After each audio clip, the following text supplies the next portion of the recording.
Bismillah ar-Rahman ar-Rahim. Bonjour chers étudiants. Donc aujourd'hui je vais enregistrer une nouvelle vidéo sur le NAT Network Address Translation, en particulier sur le NAT dynamique dans lequel on va utiliser le PAT, Port Address Translation. Donc le PAT, c'est un cas particulier de NAT dynamique dans lequel on va utiliser une seule adresse publique de sortie pour NATer toutes les adresses privées. Bien sûr, on utilise le mot-clé overload. Donc, de le PAT, donc la mise en correspondance entre les adresses privées et une seule adresse publique se fait par la mise en application de la notion de port.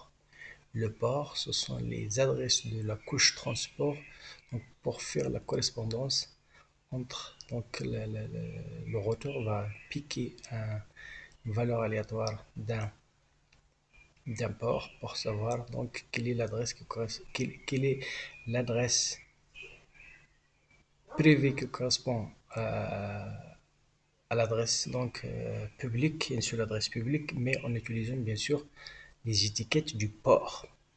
Donc voilà, donc cette vidéo je l'avais déjà fait, mais je vais la refaire parce que donc normalement il faut être dans l'ordre logique, le NAT statique, le NAT dynamique et puis le PAT. J'ai commencé première fois par le PAT, puis donc j'ai de l'obligation de refaire cette vidéo pour que la logique soit respectée. Donc la topologie sur laquelle on va travailler c'est toujours la même. Donc là, ça c'est la topologie. Donc on a ici un réseau local, donc 192.168.1.0/24. On a un retour à la frontière entre le réseau privé et le réseau public. On a ici un réseau public de 100.224.1.0/24. Et on a ici un deuxième routeur qui va un petit peu schématiser et modéliser l'Internet. Donc, le routeur R1, c'est un routeur ESR4321, même chose pour R2. On a ici un switch, et donc le switch, il va faire donc les machines de ce réseau. On a le PC0, le serveur 0, le laptop, et bien sûr, le routeur RL, lui aussi cette interface, l'interface G000, il fait partie de ce réseau local. Par contre, l'interface G001, donc il fait partie de ce réseau. Donc ce routeur, il a une interface dans ce réseau et une autre interface dans le réseau. Donc celui-là R2, il a une interface dans ce réseau et une deuxième interface, bien sûr, dans d'autres réseaux qui vont amener vers Internet. Donc pour les adresses, donc le routeur a la première adresse dans ce réseau. Donc l'interface G00, il aura 192.168.1.1 et l'interface G00, il aura l'adresse 1 dans ce réseau. Ça veut dire que son adresse c'est 200.224.1.1/24, ça veut dire le masque de ce réseau 255.255.255.0. Pour les machines, donc le PC, l'adresse 10, ça veut dire 192, 168.1.10, le serveur 192, 168.1.11, le laptop 192, 168.1.12. Pour l'interface G00 de R2, il aura l'adresse .24 dans ce réseau. Ça veut dire que son adresse, ça doit être 200.224.1.24/24. Ça veut dire que le masque de ce réseau 255.255.255.0. Ce sont des réseaux. Le réseau local privé, c'est un réseau de classe C. Le réseau public, donc les adresses publiques, c'est aussi de classe C.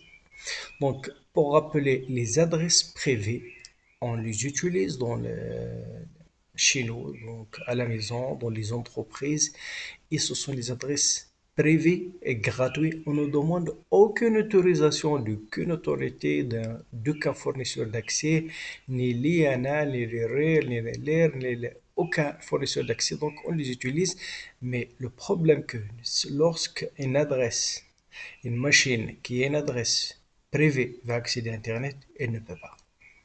Il ne peut pas, donc parce que les adresses privées sont routées en interne, donc, mais pour accéder à Internet, donc, ça passe pas. C'est pour cela on fait appel à le NAT, le Network Address Translation, et donc le NAT statique, il va faire la correspondance entre une adresse privée et une adresse publique, par exemple. Comme on a vu dans la première vidéo, le NAT statique, par exemple, on va faire la correspondance entre l'adresse 192.168.1.10 et une adresse publique 200.224.1.10. Pour le serveur 192.168.1.11, on va correspondre par exemple 200.224.1.11, etc., etc. Le NAT dynamique, donc on aura une liste d'accès donc pour définir quelles sont les adresses autorisé à être translaté. Et bien sûr, on définit un pool. Un pool, donc c'est un pool, il va être compris entre une première adresse et la dernière adresse. Et bien sûr, chaque fois qu'il y a une demande d'accéder à Internet, le routeur sur lequel on va faire le NAT, il va essayer de translater une adresse une à une, la première arrivée, premier servi, jusqu'à ce que le pôle soit épuisé. Après, donc, il n'y aura plus de translation. Donc, tant qu'il y a des adresses de le pôle, donc les requêtes peuvent être servies. Lorsque le pôle est vide, lorsque toutes les adresses sont utilisées, donc une nouvelle requête ne va pas aboutir. Donc, cette pénurie même des adresses publiques, ça un petit peu, ça fait contraignante pour l'accès à Internet. C'est pour cela que le PAT essaie de résoudre ce problème. À tout un ensemble d'adresses privées, on va seulement faire correspondre une seule adresse. Donc, le pôle va contenir seulement une seule adresse qu'on va essayer de fixer. Par exemple, le 200.224.1.10, ou bien seulement lui affecter l'adresse de l'interface de sortie G001. On va voir ça donc dans le packet tracer. Donc voilà, comme toujours, on va essayer de définir G000 comme étant la partie inside et G001 comme la partie outside. On va essayer d'utiliser le mot overload pour faire le NAT comme étant un cas particulier de path. Donc je vais essayer d'apporter donc les machines, donc le PC, le serveur, le laptop, le switch. Quel est le switch? Donc je vais commencer par un switch. Celui-là, ça va faire l'affaire. En routeur, donc on a des celui-là, ça va marcher. Donc je vais voir quel est le routeur que nous avons vu. 31, c'est bien ça. Donc c'est bien ça. Un deuxième routeur. Je fais le câblage. Donc vous voyez que il y a aucune adresse. Donc je vais faire le câblage. Donc ici je vais utiliser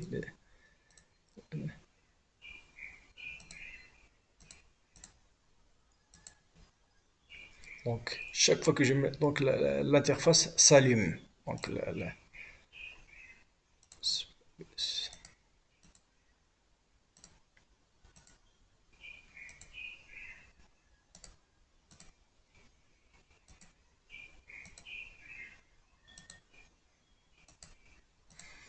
je vais utiliser le G001.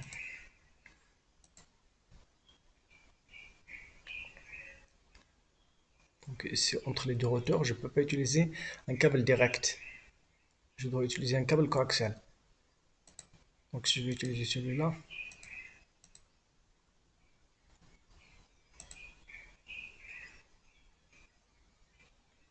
normalement ça ne doit pas passer. On va voir. D'accord? Donc, je vais configurer les machines. Configuration.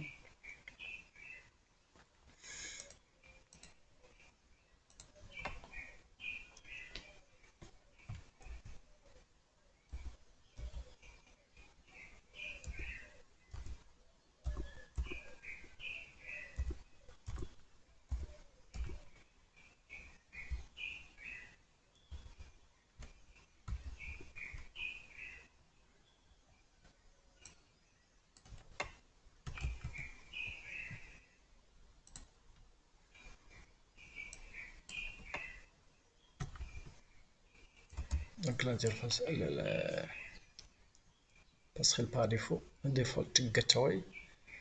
Adresse de l'interface face Ethernet. Le masque par défaut. Le masque de sous-réseau et la passerelle par défaut.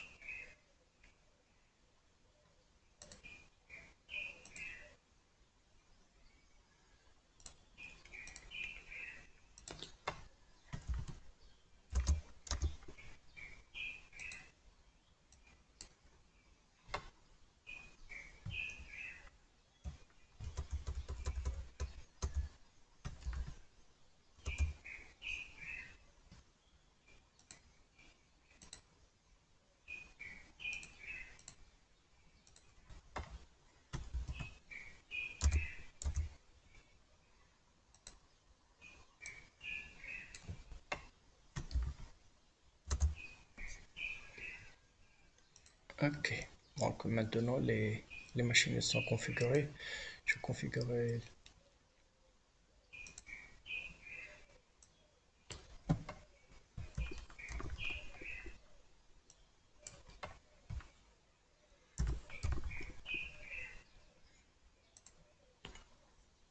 Essayer de configurer les adresses. Donc l'adresse.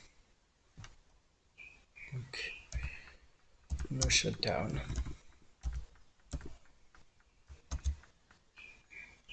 Donc changer de stage to app. IP adresse.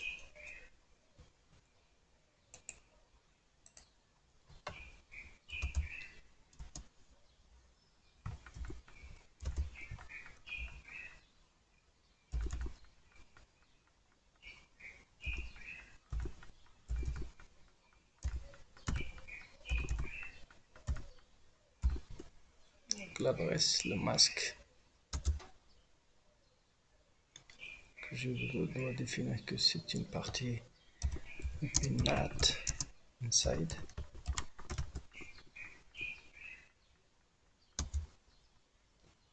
Je vais vers l'interface. J'ai 0/0/1.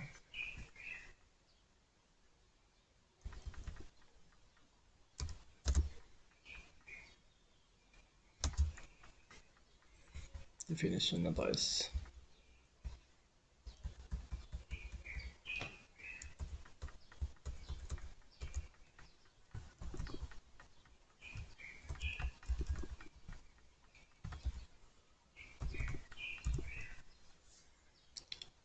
Le même masque.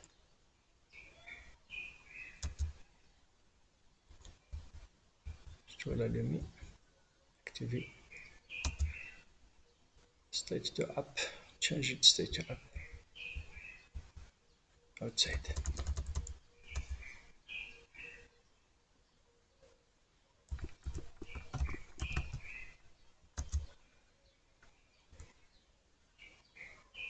Outside. Ok. Exit. Donc je dois de show. J'utilise la commande de show parce que je suis de le mode configuration de show. IP interface brief. IP.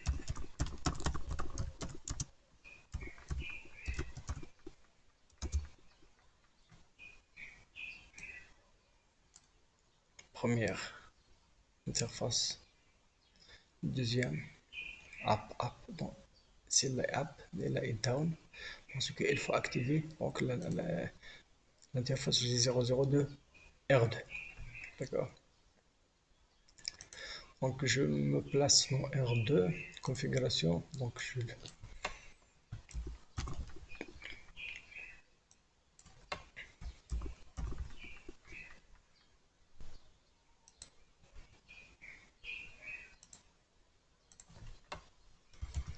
no chat.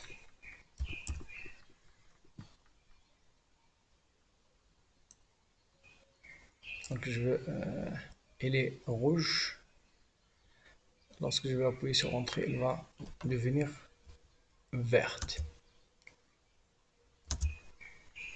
Donc j'avais activé l'interface G002R2.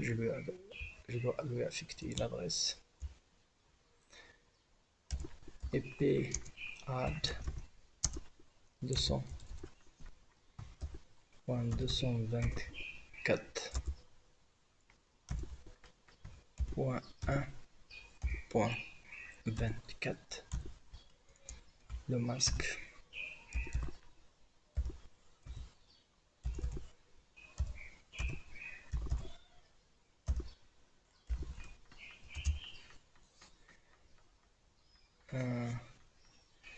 Exit. Je vais sortir même de mode de configuration de terminal. Show. Donc à partir de ce niveau, je ne veux pas utiliser de show, mais je vais utiliser directement show IP interface bref. Donc l'interface G00 elle a cette adresse de 100.220. Ok.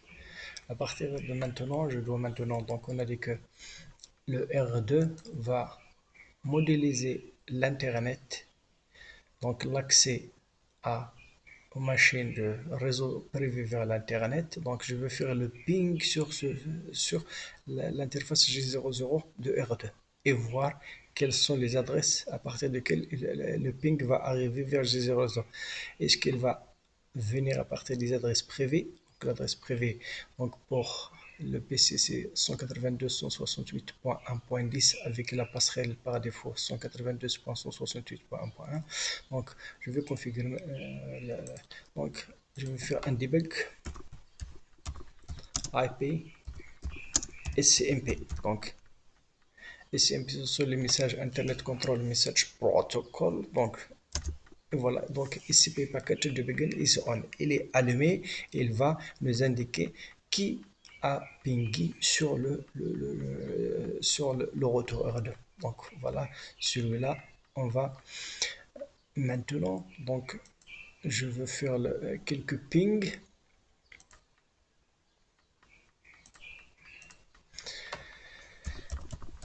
Ping 192.168.1.10. Donc je ping sur sa carte réseau, je ping sur son adresse IP, ça veut dire je teste est-ce que la carte réseau répond. Elle répond. Je ping sur le serveur qui est sur le même réseau local. Ça répond, c'est normal. Elles sont liées par le switch. Je ping sur le laptop. Ça répond. TTL 128. Donc la machine répond. Je ping sur la passerelle par défaut. C'est ça la passerelle par défaut. Bon. La passerelle par défaut, le G000 de rotor 1 répond. Est-ce qu'il a... Non, il ne répond pas.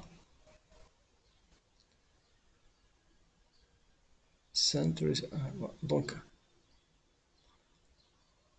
elle a répondu. Très bien. Je ping sur la deuxième interface G001. 200.224.1.1. Ça répond. Ok, très bien. Je veux pinguer maintenant sur l'interface G001 de retour R2. 24.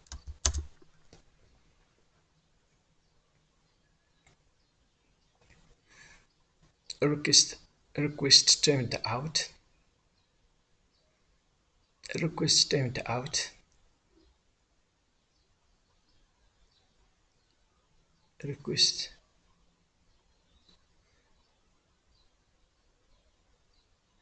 Donc, les 4 paquets envoyés, send, sont 4. Received, les paquets reçus, c'est 0. Les perdus sont 4. 100% sont perdus. Mais je veux voir au niveau de R2. Vous voyez que R2, il a reçu des requêtes echo request. Il a essayé de répondre, mais au niveau au niveau de PC 0, ça marche pas. Parce que lorsque, lorsque le PC 0 a envoyé une, un ping, donc c'est un echo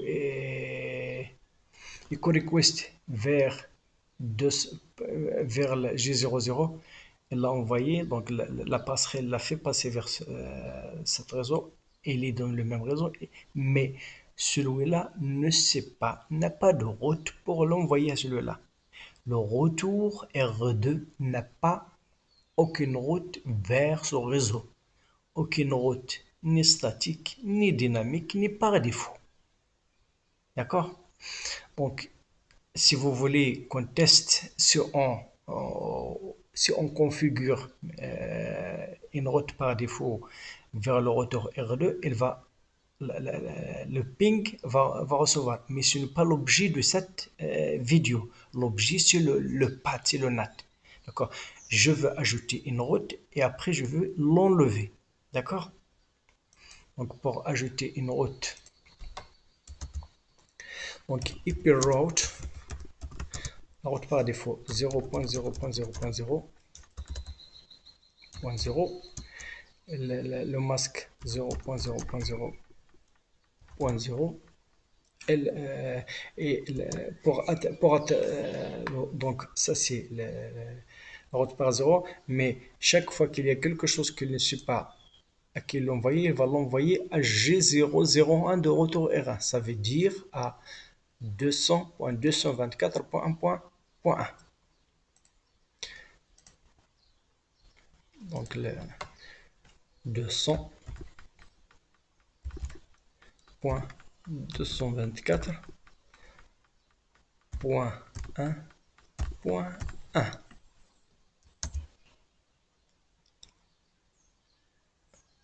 Where is route? Ah, il faut être dans le mode configuration. Conf T. Aïe.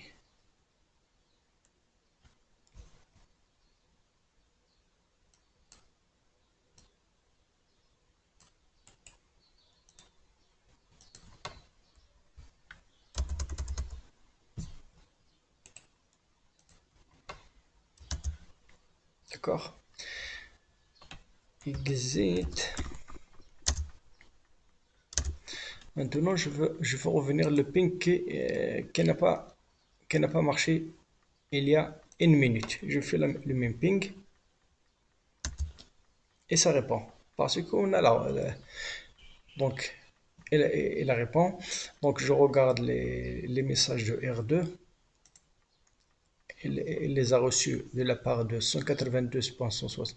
Donc, je vais enlever la route par défaut.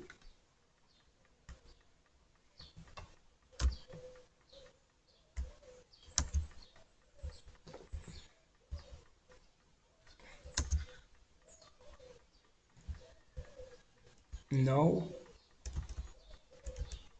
Donc, je vais enlever cette route par défaut.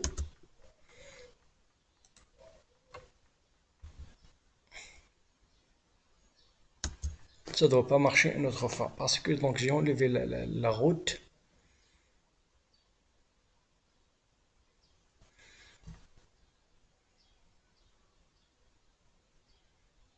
Ça va pas marcher, ça c'est sûr. c'est normal. Packet sent 4, received 0, lost 4. 100% are lost. Ok, si je regarde les...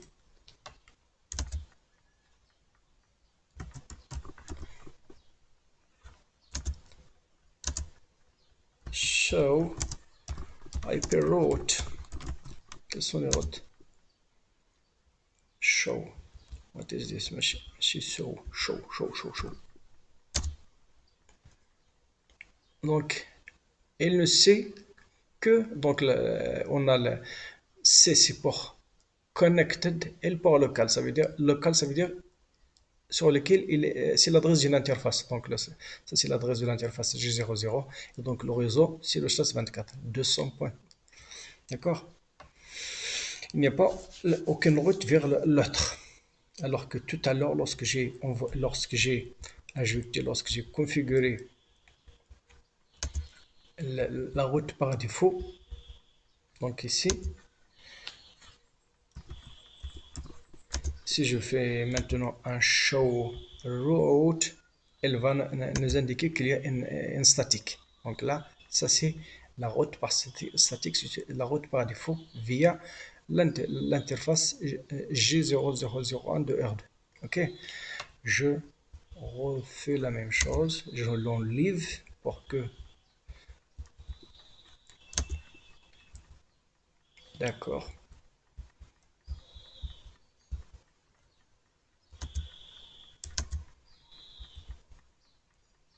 Il y a plus de route par défaut, il n'y a que directly connected and local, ça veut dire une adresse d'une interface. Maintenant, donc, je veux essayer de configurer un port bien sûr, pour faire le NAT dynamique ou bien le PAT en particulier. Donc, voilà, sur R2, Enable. Alors sur l'interface.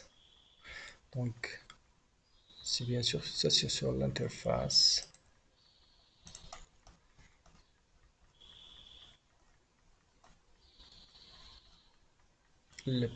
Donc, donc on a configuré les interfaces. Donc, je vais créer la liste. D'accord? Et access list, this permit. Donc, ceci pour dire que je veux faire une liste d'accès, de contrôle vient d'accès. Son ID c'est 10 qui va permettre tout ce qui fait partie de ce réseau.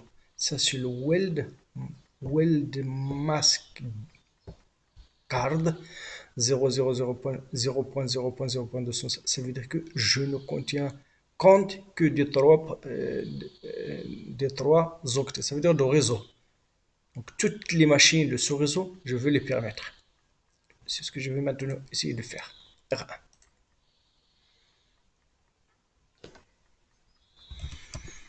Conf T. Access list permit l'horizon 192.168.1.0 wildcard.0.0.0.255 access list 10 permit. Ok, donc ça c'est la et IPNAT. Donc pour faire le NAT, je vais le faire soit en utilisant l'interface G001, le nom de G001 de R1, soit de faire donc une pool avec une seule adresse.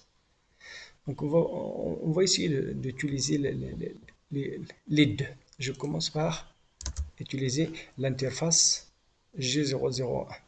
Donc AEP, donc je vais essayer de copier ceci.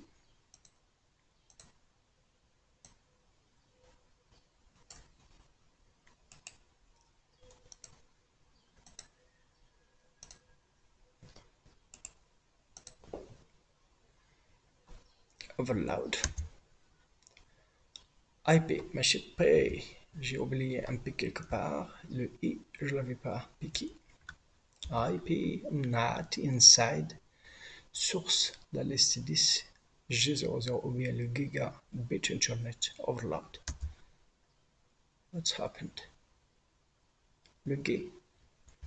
Si c'est le gay, je vais même utiliser seulement.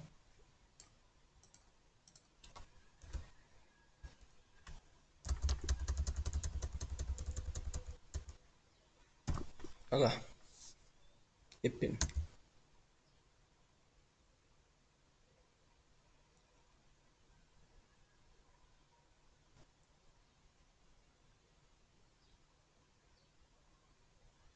Invalid at.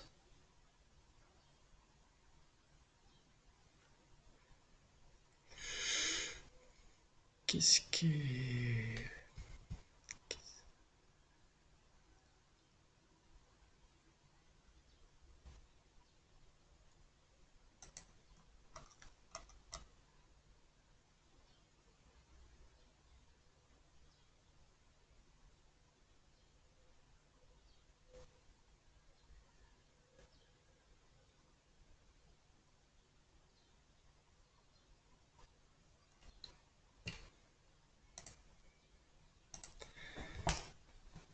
Invalid input detected at.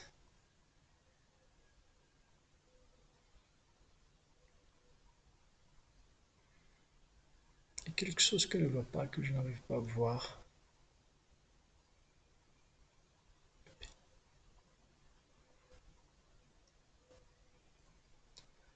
Overload. Allez, qu'est-ce que ne va pas? IP NAT inside. List 10. Overload.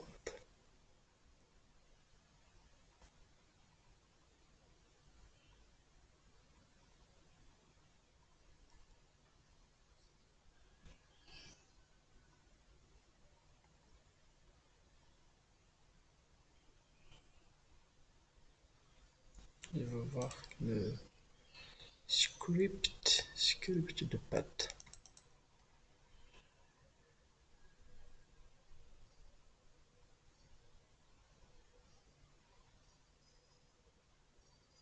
Interface.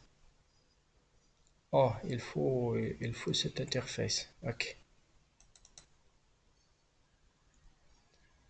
Ok. Il faut cette interface.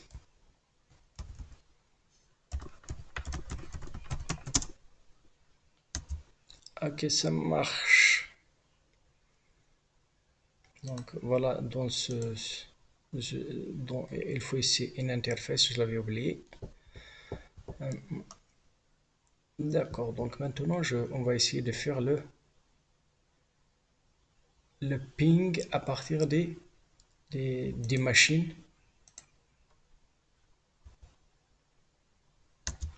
Ça répond. Donc la dernière fois, ça marche pas parce qu'il n'y a pas de route par défaut. Maintenant, ça marche parce qu'il y a le NAT. Donc on va voir quels sont les messages que R2 reçoit. Donc vous voyez qu'il utilise donc l'adresse de l'interface 200.224.1. D'accord? Si je vais faire je vais faire un rafale en continu moins T, ça va continuer à l'infini jusqu'à ce que je fais un CTRL C. Même chose aussi,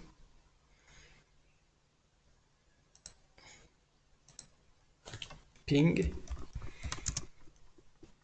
moins T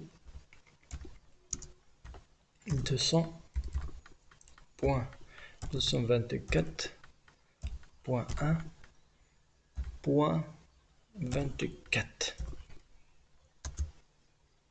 en rafale. Même chose ici.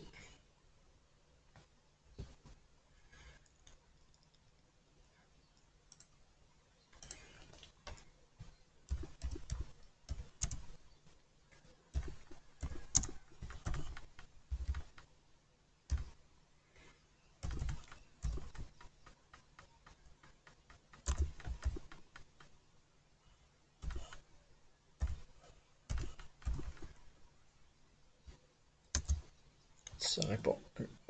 Au niveau de R2, toujours c'est la même. C'est la même interface de sortie. D'accord?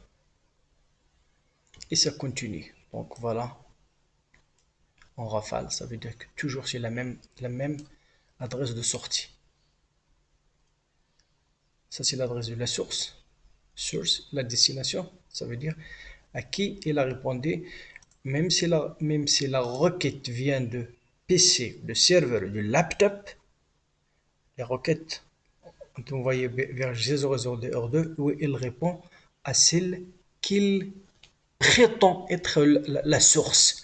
La vraie source, elle est cachée derrière le routeur, mais lui, il ne voit que l'adresse publique envoyée par G001 de R1. D'accord? Maintenant, pour voir, on va ajouter une machine.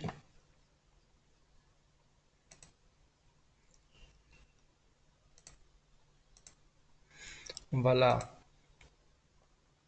on va la configurer.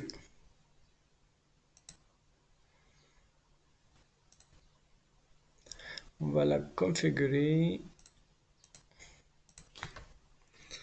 Adresse 192.168.1. Par exemple 14 ou 12 ou 13 ou même 20. L'essentiel, c'est qu'elle appartient à ce réseau.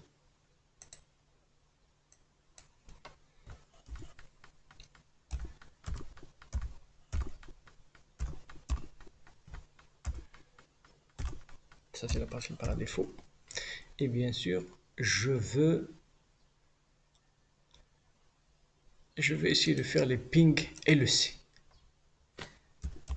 Ping 200.224.1.24. Maintenant, elle fait partie du réseau et le ciel va être translaté. Vous voyez qu'elle répond et bien sûr toutes donc ça c'est on n'a pas utilisé le multi pour avoir le jusqu'à l'infini. Le routeur R2, lui, qu'est-ce qu'il voit? La même si ça change pas. Donc là, il y a plein, donc voilà. Je vais arrêter une à une.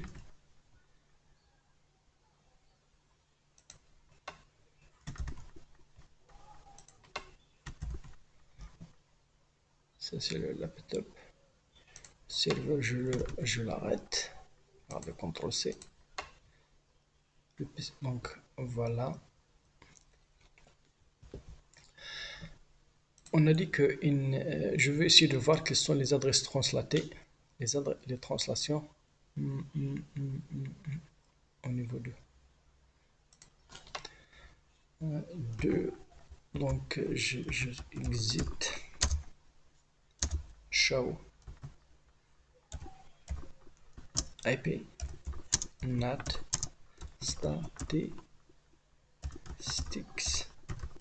Quelles sont les statistiques de NAT?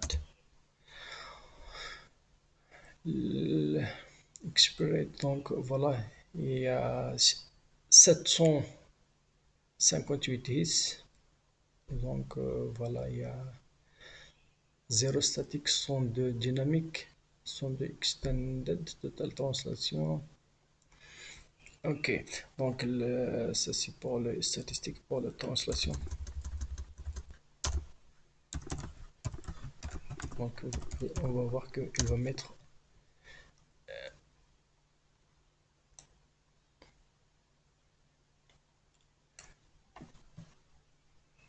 global.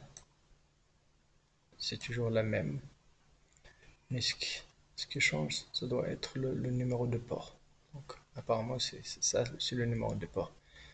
Donc ça c'est pour la machine, la nouvelle machine que je viens Ajouter. Où sont les autres?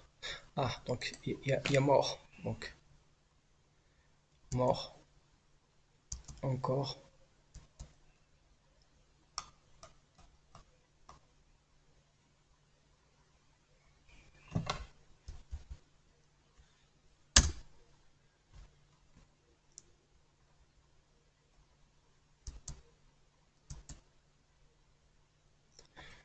Ok.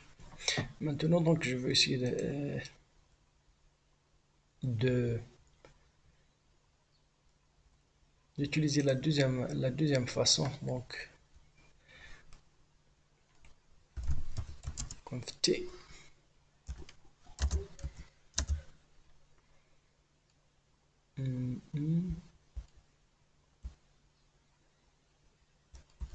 Est-ce que pour effacer, donc no open not inside source. Ok. Est-ce que si je ping,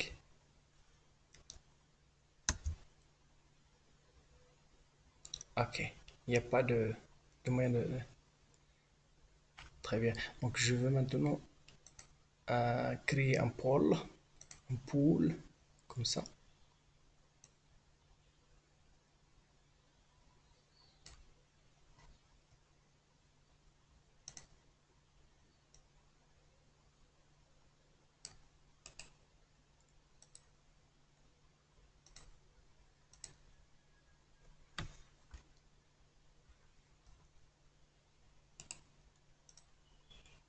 Donc le pool, je l'avais nommé path pool. Donc une seule adresse. Donc je vais essayer first address and last address, c'est la même. Le pool. Et bien sûr, maintenant, il faut que je lui dis d'utiliser ce pool pour faire le path.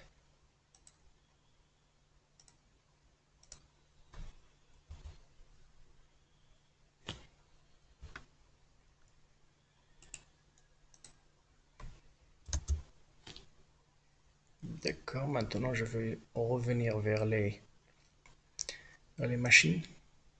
Maintenant la machine, je ne l'avais pas arrêtée à un certain moment lorsque j'ai bien configuré l'interface G00, donc, et ça marche. Donc, rappelez bien que l'adresse que je vais utiliser, c'est .10. Donc, c'est une adresse publique. On va voir au niveau de R2, qu'est-ce qu'il voit. Il voit 200.224.1. Tout à l'heure, il voit l'adresse .1. D'accord? Maintenant, il va voir l'adresse destination. Donc la destination, c'est ça.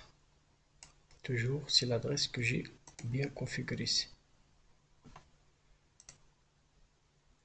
Je peux faire le NAT, le ping à partir de celui-là. Oui, aussi, ça doit marcher. Même chose, ça doit marcher. Et même chose pour la nouvelle machine. Cette machine n'est pas même arrêtée. Toutes les quatre, elle utilise la même adresse. Donc au niveau de R2, je ne vois qu'une seule adresse, celle que j'ai configurée pour être la source. Même source. Toutes les adresses privées ont été natées avec cette seule adresse. Donc il utilise la même. Donc, parce que maintenant la correspondance utilise les ports.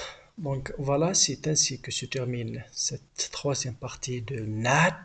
Donc je rappelle, il y a le NAT statique, une à une, la maison correspondance une à une. Je dois écrire tous les codes une à une. Le NAT dynamique, je construis un pôle comme on a fait dans la deuxième vidéo. Et aujourd'hui, c'est le path, tout un ensemble d'adresses privées. Elles correspondent, elles vont être translatées sur une seule adresse publique par le path en utilisant les ports. Donc, je vous remercie pour Thank you very much for your watching and see you later inshallah. Assalamu alaikum wa rahmatullahi ta'ala wa barakatuh.